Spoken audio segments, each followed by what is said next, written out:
Today's paper by Ashford and colleagues tried to figure out the answer to the question I just asked you. Which strategies are the most effective for improving physical activity and improving their self-efficacy for physical activity? So up until this point, there wasn't a very clear answer of which strategies were helping. These kind of interventions that targeted all of these strategies seemed to improve people's self-efficacy and seemed to improve their exercise, but it wasn't really sure which parts of the intervention were having the biggest influence.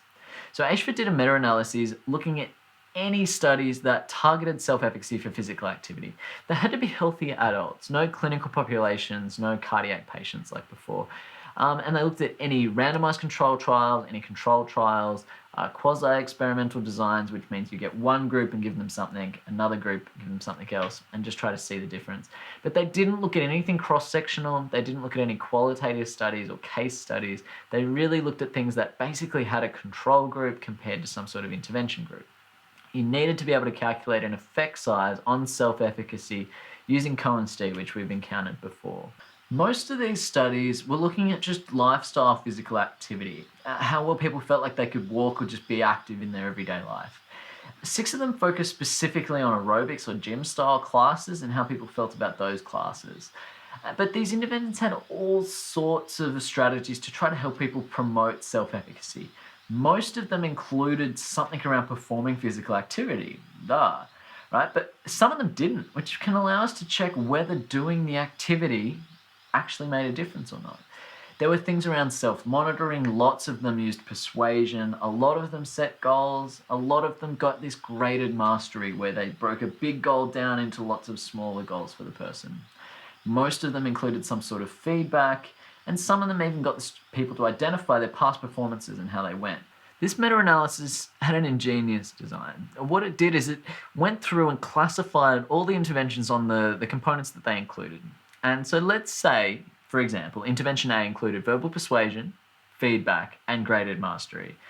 And they compared it to the interventions that didn't include these variables. So let's say another intervention, intervention B, included feedback and persuasion, but not graded mastery.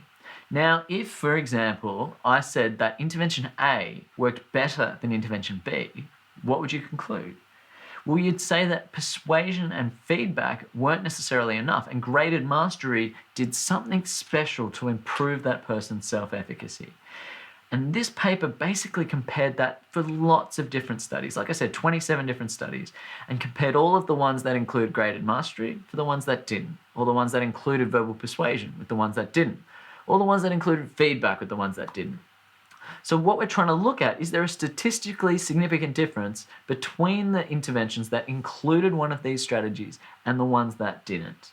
Keep in mind that the most important statistics here are, number 1, does the confidence interval include 0? If the confidence interval does include 0, then you can say there probably is no difference between the interventions that include this and the ones that don't.